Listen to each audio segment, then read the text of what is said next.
নাটোর লাইভের পক্ষ থেকে দেশ এবং দেশের বাইরে যারা এই মুহূর্তে আমাদের ফেসবুক পেজ নাটোর লাইভে যুক্ত রয়েছেন এবং যুক্ত হবেন সকলকেই আন্তরিক ধন্যবাদ জানাই।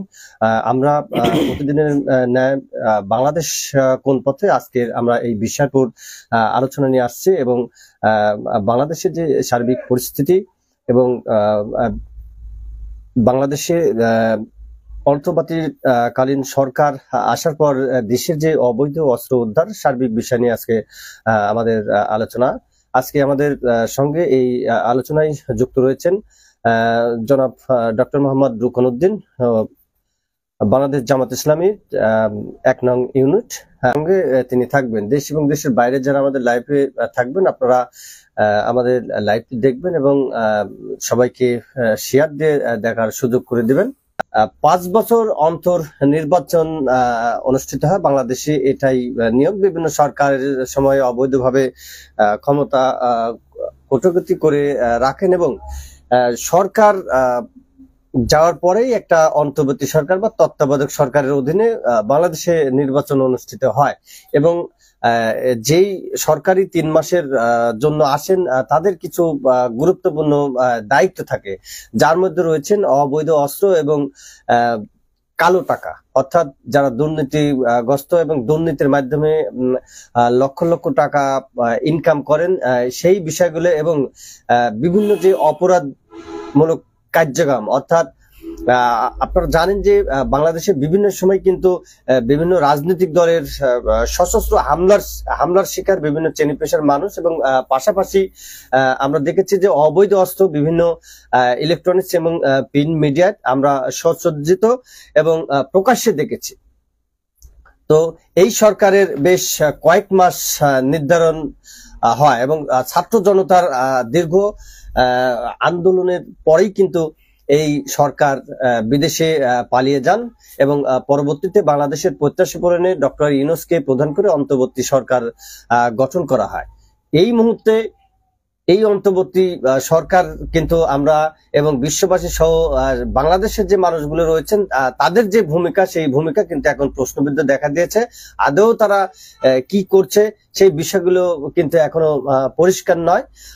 আমরা জানতে চাচ্ছি যে এখনো পর্যন্ত যে অবৈধভাবে দুর্নীতির মাধ্যমে যারা দেশের কোটি কোটি টাকা বিদেশে পাচার করেন এবং দুর্নীতি করে যারা দেশে অবৈধ টাকার পাহাড় গড়েন, পাশাপাশি বিভিন্ন সময় যে অবৈধ অস্ত্রগুলো আমরা সরাসরি দেখেছি, সেই অস্ত্রগুলো উদ্ধারে কোনো সরকারের কোনো তৎপরতা নাই। এখনো পর্যন্ত কিন্তু আমরা যে অভিযান কিন্তু অনেক অভিযান কিন্তু দেখেছি, সেই অভিযানের প্রেক্ষাপটে কিন্তু আমরা যে অবৈধ অস্ত্র এবং যে দুর্নীতির বিরুদ্ধে যে অভিযানটি, সেই অভিযানটি কিন্তু জোরালো ভাবে কোনো অভিযান আমরা দেখতে পাচ্ছি না। এই বিষয়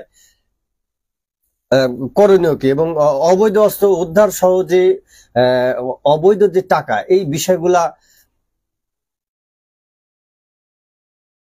কি ভাবে আপনারা দেখছেন বা এটার সরকারের কি করণীয় আছে?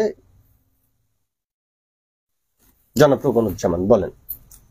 ধন্যবাদ নাটোর লাইভ কে এবং নাটোর লাইভের যে দর্শক শ্রোতারা আছেন দেশে এবং দেশের বাইরে, যে যেখান থেকে নাটোর লাইভকে আপনারা দেখছেন, প্রত্যেকের জন্য অত্যন্ত শ্রদ্ধাপূর্ণ অভিনন্দন যে আপনাদেরকে এবং নাটোর লাইভকে।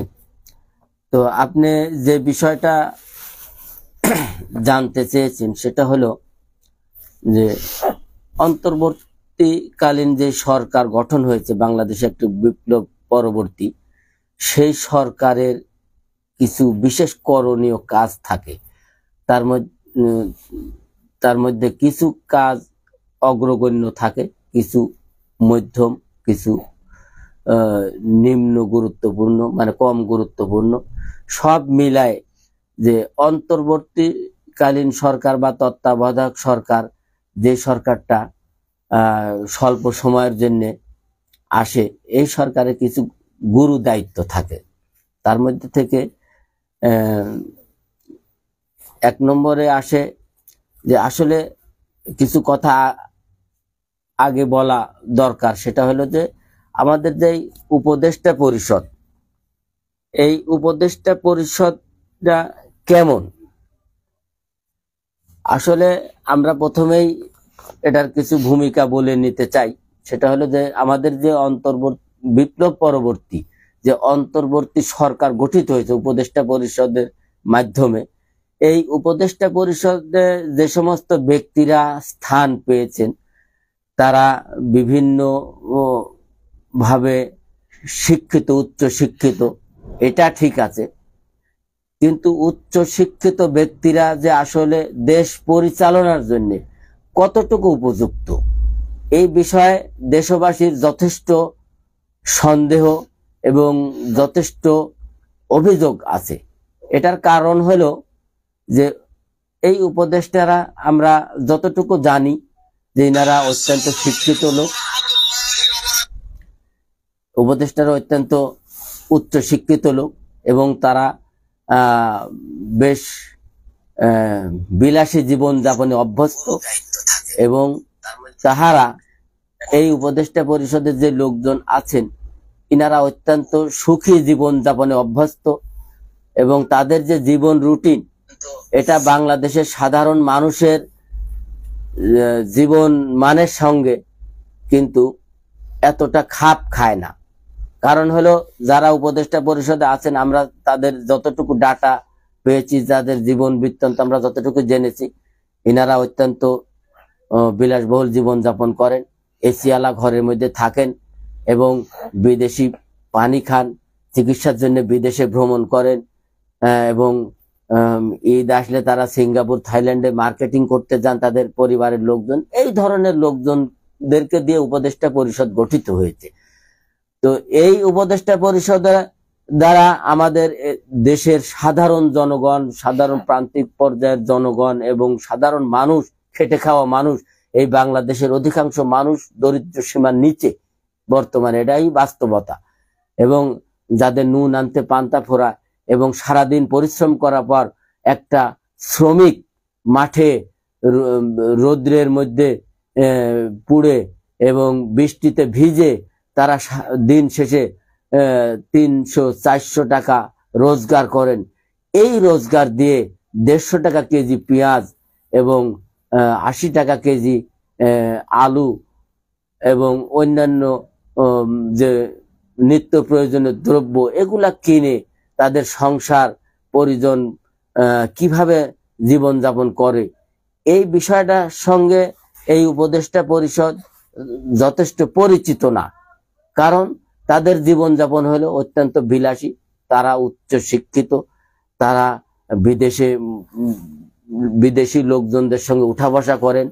এই কারণে উপদেষ্টা পরিষদের কাছ থেকে আমরা এই দেশের প্রান্তিক জনগণের যে আশা আকাঙ্ক্ষা এটা পূরণের আমরা আশা করতে পারছি না, এবং বাস্তবতার সঙ্গেও এটা খাপ খাচ্ছে না।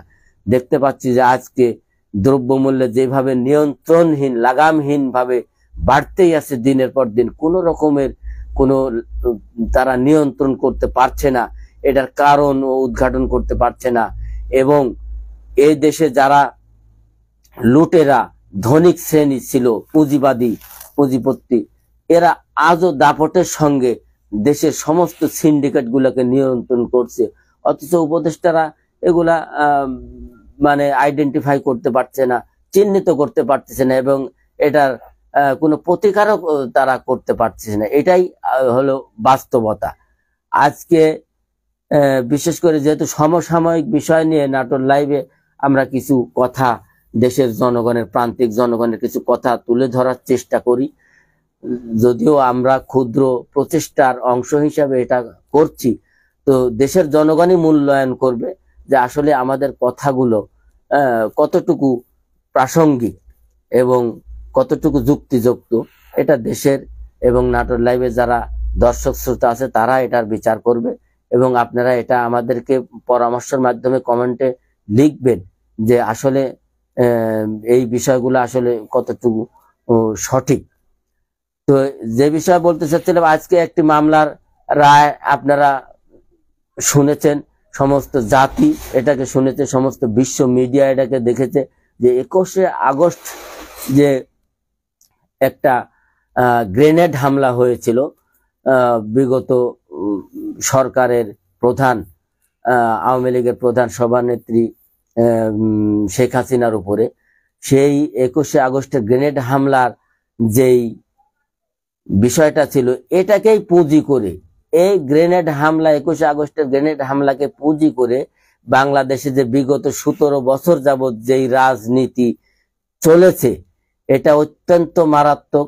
এবং এই ইস্যুটাকে কেন্দ্র করে ভিন্ন মতের লোকজনকে যেভাবে নিপীড়ন নির্যাতন করা হয়েছে এবং বিরোধী দলের রাজনৈতিক দলের নেতা কর্মীদের যেভাবে অত্যাচার করা হয়েছে, মামলা দিয়ে বিভিন্নভাবে দেশ থেকে বাধ্য করা হয়েছে, বিভিন্নভাবে তাদের নিগৃহীত করা হয়েছে, এই 21শে আগস্টের আসলে এই 21শে আগস্টের যে গ্রেনেড হামলা এটা অত্যন্ত একটা দুঃখজনক বিষয়, কিন্তু এই বিষয়টা কিন্তু অত্যন্ত রহস্যজনক।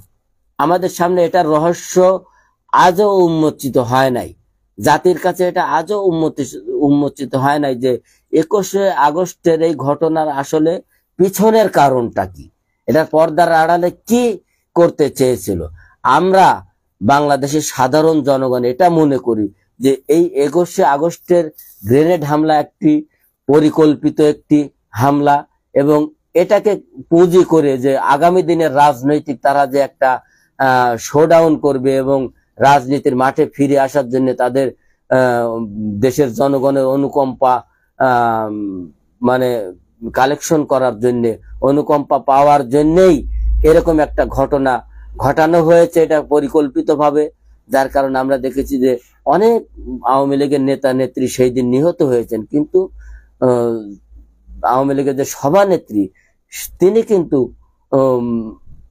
এটাতে মানে মারা যান নাই বা তার উপরে অতটা জটিল ভাবে আঘাত মানে হয় নাই। এটার কারণ জাতি কিন্তু জানতে চায় এবং এটাই রহস্যের মূল কারণ হিসাবে আমরা মনে করছি যে বিদেশি কোনো শক্তি, এমন কি বিদেশি শক্তি বলতে কি পার্শ্ববর্তী দেশের যে গোয়েন্দা সংস্থা আছে, ইন্টেলিজেন্ট যে আছে ভারতের, এদের দ্বারাই আমি মনে করি যে এই গ্রেনেড হামলা সংগঠিত হয়েছে এবং এটাকে পুঁজি করে বাংলাদেশের কিছু নিরীহ আলেম যারা বাংলাদেশকে ভালোবাসেন, দেশপ্রেমিক আলেম ওলামাদের উপরে এর নির্যাতন করা হয়েছে এই গ্রেনেড হামলাকে উপলক্ষ করে এবং বিরোধী দলের নেতা কর্মীদের উপর এটা দায় চাপানো হয়েছে এবং তাদের উপরে যেই অত্যাচার করা সম্ভব কোনোটাই বাদ রাখা হয় নাই এই 21শে আগস্টের গ্রেনেড হামলাকে উপলক্ষ করে।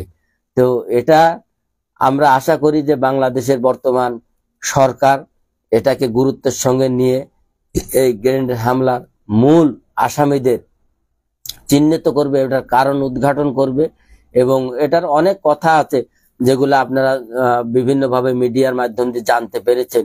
তো আমাদের শেষ বক্তব্য হলো 21শে আগস্টের গ্রেনেড হামলা সম্পর্কে যে এটা আমাদের কাছে একটা রহস্যজনক একটা হামলা এবং পরিকল্পিতভাবে এটাকে করা হয়েছে বাংলাদেশের কিছু বিরোধী দলের এবং ভিন্ন মতের লোকদেরকে মানে নির্যাতন করার জন্যই এটাকে হাতিয়ার হিসেবে ব্যবহার করা হয়েছে।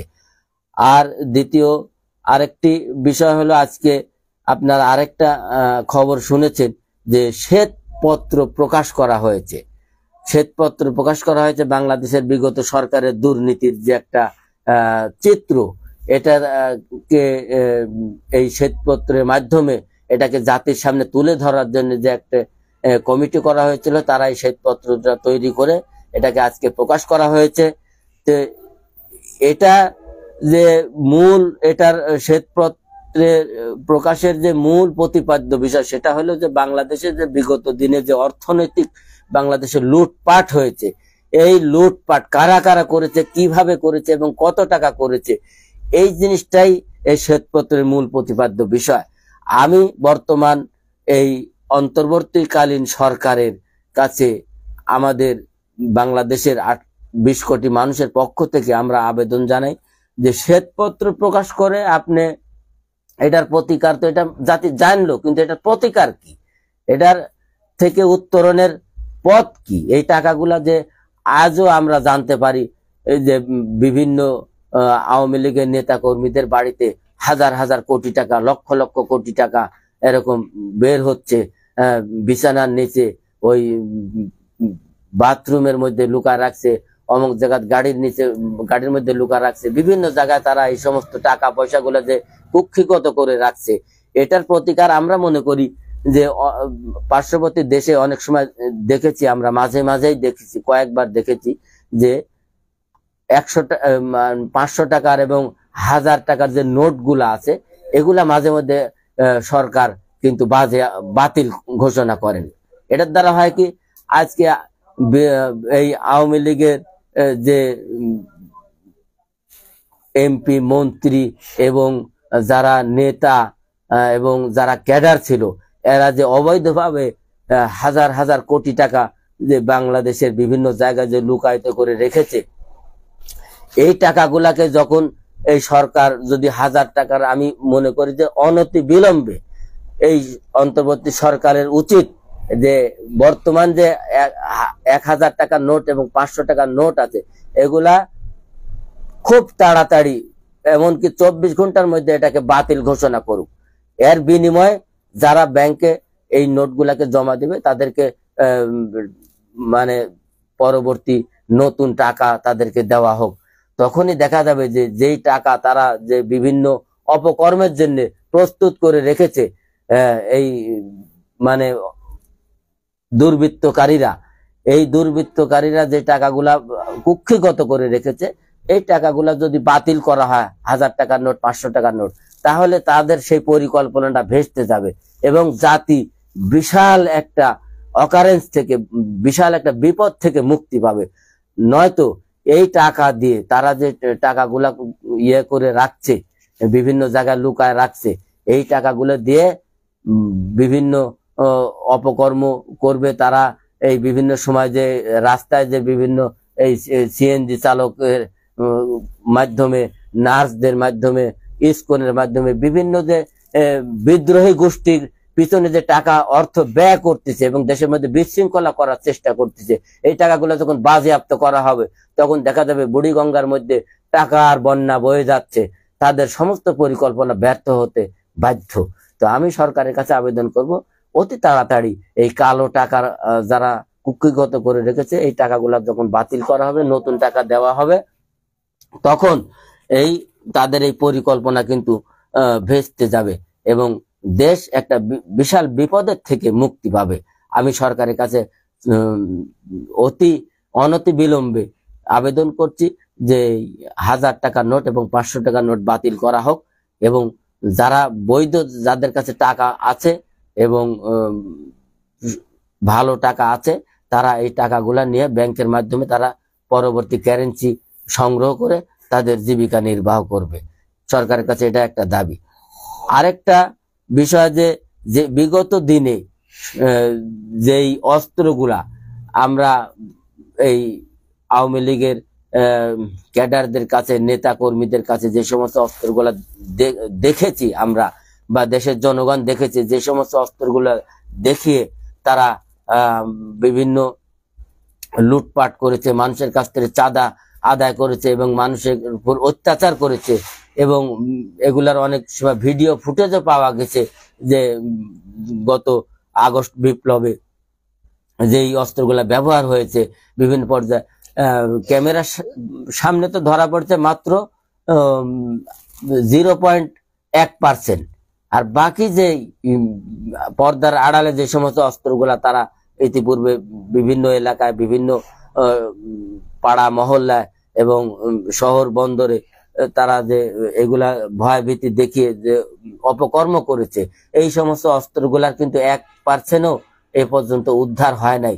এটা জাতির কাছে একটা অত্যন্ত ভয়ের কারণ হয়ে আছে। সমস্ত জাতি বাংলাদেশের আতঙ্কিত আছে যে এই অস্ত্রগুলা দিয়ে তারা পরবর্তীতে যে সমস্ত আন্দোলনের নামে যে সমস্ত ম্যাসাকার করবে, এই ম্যাসাকারের হাত থেকে রক্ষা পাওয়ার জন্য একটি র্যাপিড অ্যাকশন ব্যাটালিয়ন তৈরি করে এই ব্যাটালিয়নের মাধ্যম দিয়ে এদেরকে অস্ত্র উদ্ধারের জন্য দায়িত্ব দেওয়া হোক। এই অস্ত্রগুলো উদ্ধার করা না হলে বাংলাদেশের জনগণ সামনের দিনগুলোতে অনেক বড় বড় বিপদের সম্মুখীন হবে এবং বিভিন্ন সংগঠনের নামে আজকে ইসকন নামে যেই অরাজকতা সৃষ্টি করা হয়েছে, এদের কাছে যে সমস্ত অস্ত্রপাতিগুলো দেখা গেছে এবং বিভিন্ন সময় দেখা গেছে যে বিশ্ববিদ্যালয়ের মধ্যে ছাত্রলীগ যাদেরকে নিষিদ্ধ করা হয়েছে, এরা বিভিন্ন রূপে আজকে বাংলাদেশে আবির্ভূত হচ্ছে। বিভিন্ন সংগঠনের মধ্যে এরা অনুপ্রবেশ করে অস্ত্রের ঝনঝনানি এখনো চলতেছে। এটার কারণ হলো যে অবৈধ অস্ত্রগুলো উদ্ধার হয় নাই। এটা তৃণমূল পর্যায়ে, বাংলাদেশের তৃণমূল পর্যায়ে সমস্ত জনগণের কাছে ডাটা কালেকশন করে কার কার কাছে তোমরা অস্ত্র দেখেছো, এই সমস্ত ব্যক্তিদের চিহ্নিত করে তাদের কাছে অনতিবিলম্বে এই অস্ত্রগুলো উদ্ধার করা হবে। আমার জানা মতে কিছুদিন আগে আমাদের এক বিএনপির এক সাধারণ কর্মীর কাছ থেকে এরকম এক নেতা, আওয়ামী লীগের এক নেতা, অস্ত্র দেখে তার টেবিলের উপর এরকম অস্ত্র রেখে তার কাছ থেকে এরকম টাকা আদায় করেছিল।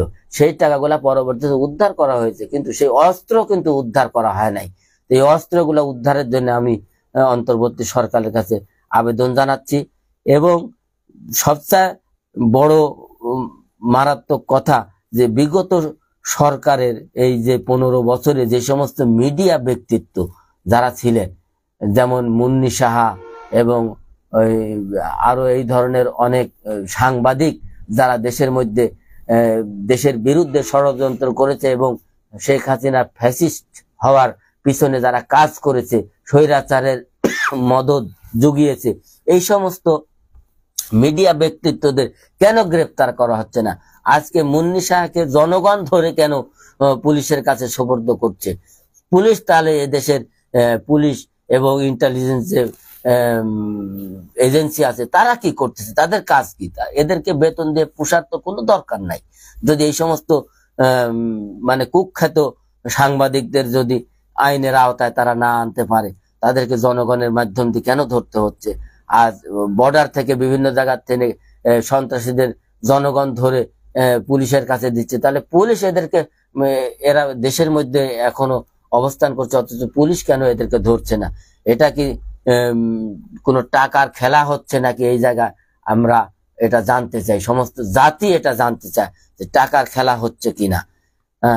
এবং আরেকটা বিশেষ করে যে আমরা উপদেষ্টা পরিষদের এই উপদেষ্টা যারা বর্তমানে আছেন, এই উপদেষ্টারা আসলে জনগণের সাথে তো মিশে না, এরা বাইরে বের হয় না, এরা মন্ত্রণালয় যায়, সেইখানে স্প্রিং ওয়াটার খায় এবং বসে কিছু কাগজপাতি সই করে একটা মানে বিবৃতি দিয়ে, মিডিয়ার সামনে একটা বিবৃতি দিয়ে তারা বাড়িতে গিয়ে বিলাসবহুল জীবন যাপন করেন। আসলে এরা তো জনগণের কষ্ট বুঝবে না, এরা তো পলিটিক্যাল ফিল্ডেও কোনোদিন যায় নাই এবং দেশের জনগণের কাছে সুখ দুঃখের কথা শোনার মতো তাদের সময় নাই। কেন শুনবেন তারা? ওই যে এক কবি বলেছিলেন, কি যাত না বিষয়ে বুঝি বিষয় কিসে, কবু হাসি বিষয় ধ্বংসেনি যারে। আসলে ইনারা তো কোনোদিন ওই মাঠের মধ্যে ধান কাটে নাই, কোনোদিন পাট কিভাবে মানে ইয়ার থেকে ছিলে এটাকে ধুয়ে শুকায়, রোদ্রে শুকায় একটা কৃষক হাটে নিয়ে আসে, এই জিনিসগুলো তারা জানে না।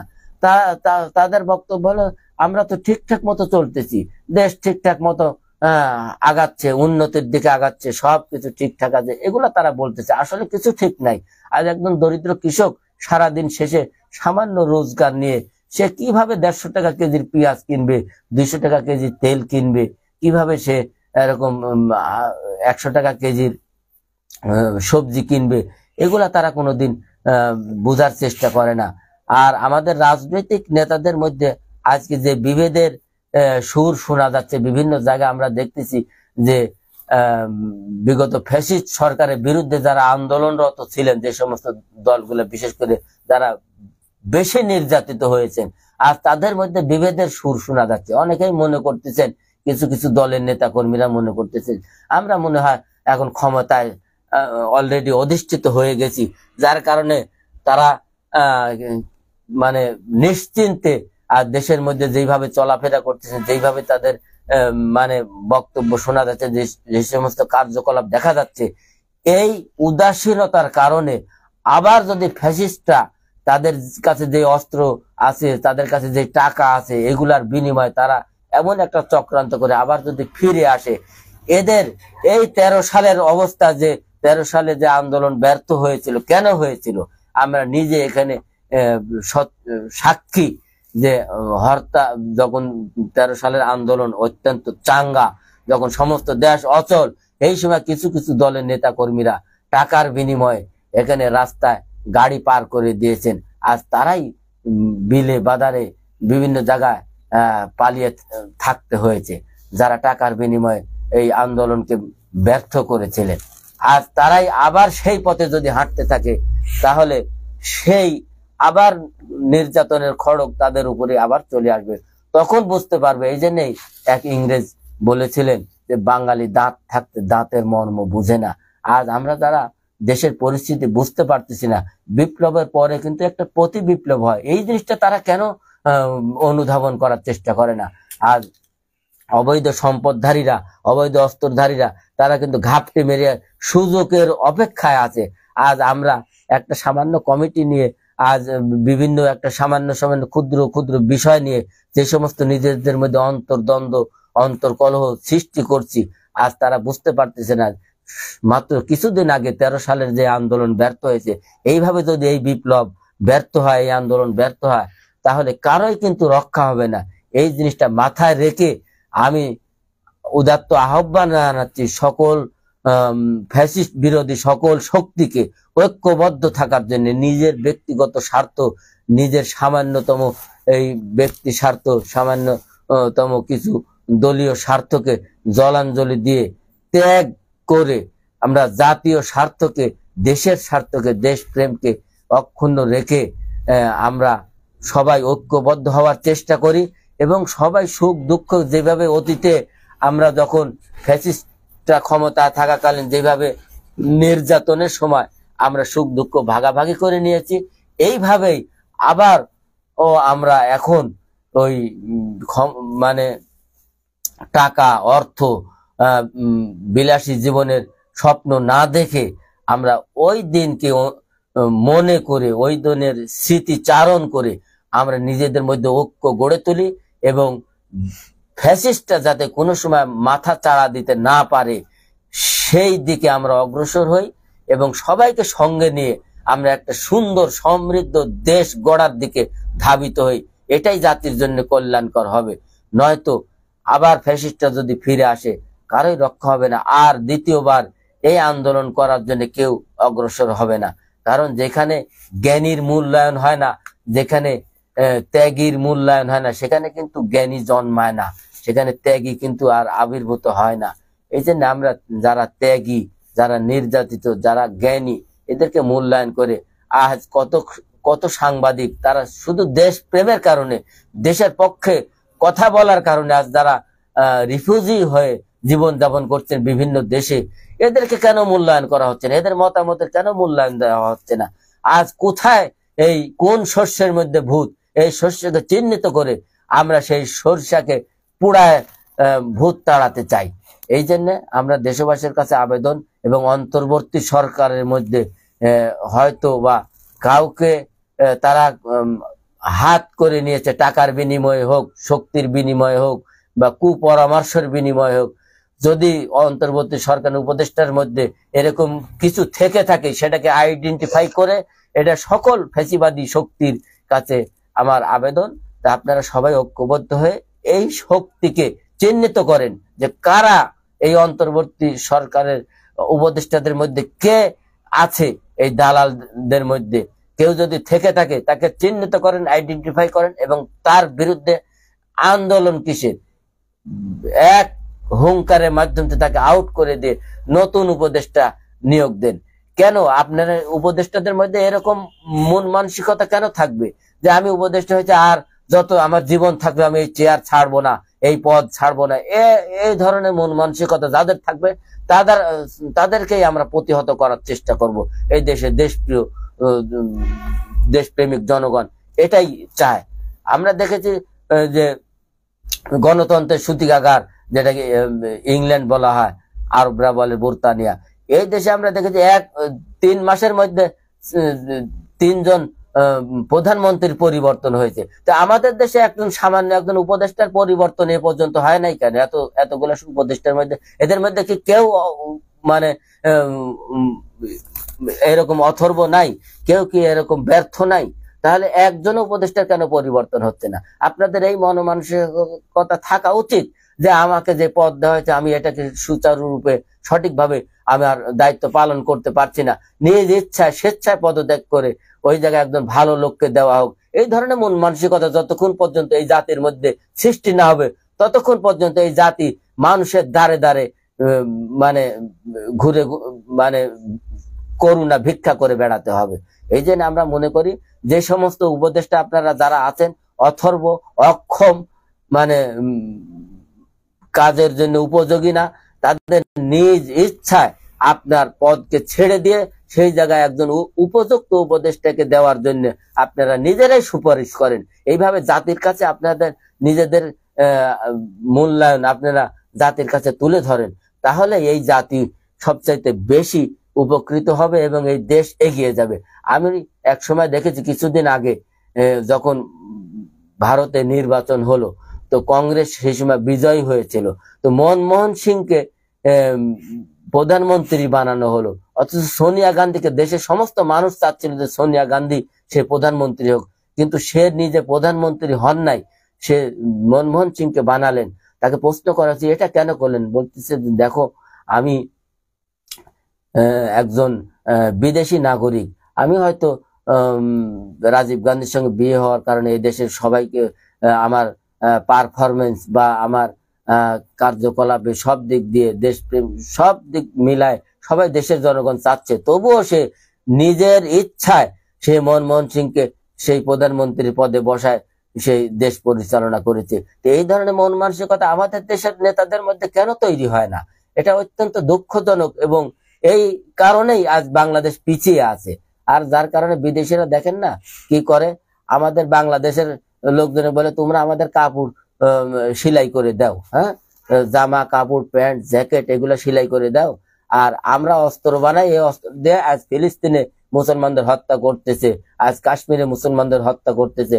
আমাদের একটা বুলেট তৈরি করার অনুমতি দেয় না। তারা আমাদের বলে যে তোমাদের গার্মেন্টস এর কোটা বৃদ্ধি করে দিব, তোমাদের ট্যাক্স ফ্রি করে দিব, কিন্তু আমাদের দেশে শিল্প কারখানা তৈরি করার জন্য তারা আমাদেরকে উৎসাহিত করে না। আমাদের বলে তোমরা কি করো, এগুলা কেন করো, এগুলো আমাদের কাজ, আমরা অস্ত্রপাতি তৈরি করব, মুসলমান মারবো, আর তোমরা তোমাদেরকে হেলিকপ্টার থেকে কি করব, ত্রাণ সামগ্রী ফেলে দিয়া তোমাদেরকে সাহায্য করব। ওরা বোম মারতেছে, আরেক হেলিকপ্টার আসে উপরের থেকে ত্রাণ ফেলে দিচ্ছে যে তোমরা পানির বোতল, সুপ্রিয় পানির বোতল ফেলে দিচ্ছে, কিছু শুকনা খাবার ফেলে দিচ্ছে প্যারাশুটের মাধ্যম দিয়ে, কত উপকারী, আর বোম গুলা মারতেছে তারাই। তো এই সমস্ত কারণ, এটার কারণ হলো যে আমাদের জাতীয় স্বার্থ আমরা দেখি না।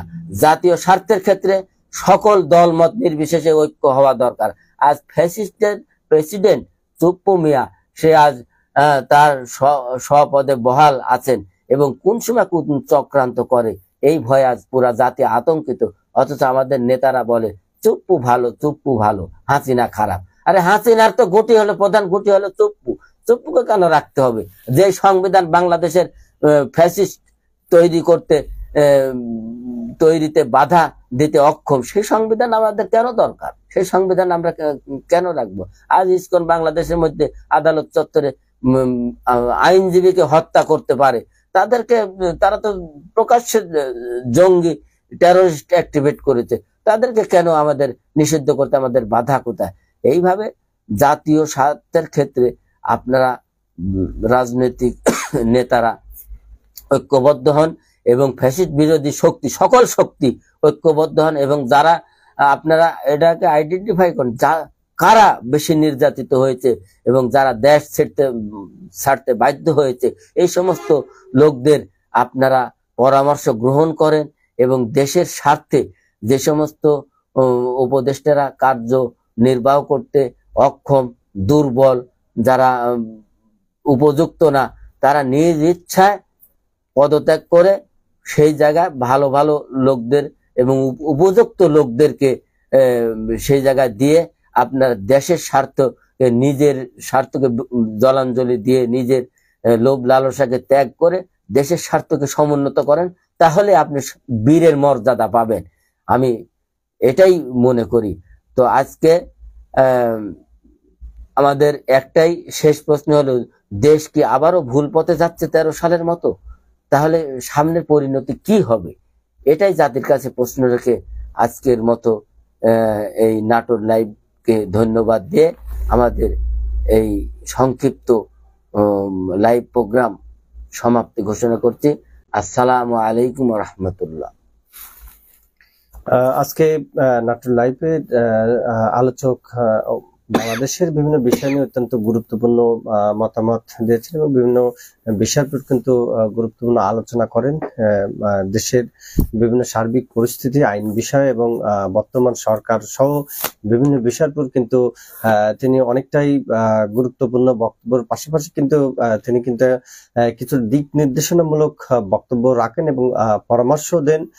সেই বিষয়গুলো কিন্তু ভাবার বিষয়, কিন্তু বিভিন্ন ক্ষেত্রে এই বিষয়গুলো দেখা উচিত এবং প্রশাসনের মধ্যে যারা রয়েছেন তাদেরকেও আমরা অনুরোধ জানাবো আগামীতে, অর্থাৎ বিগত দিনে যে ভুলগুলো হচ্ছে আগামী দিনেও সেই ভুলগুলো সংশোধন করার আহ্বান জানাচ্ছে এবং পাশাপাশি যে সকল দেশ জুড়ে যে অবৈধ অস্ত্রের যে ঝনঝনি, অর্থাৎ এই অবৈধ অস্ত্র দ্রুত সময়ের মধ্যে উদ্ধার অভিযান পরিচালনা করবেন এবং বর্তমান অন্তর্বর্তী সরকারের যারা রয়েছেন আমরা তাদেরকে উদাত্ত আহ্বান জানাবো।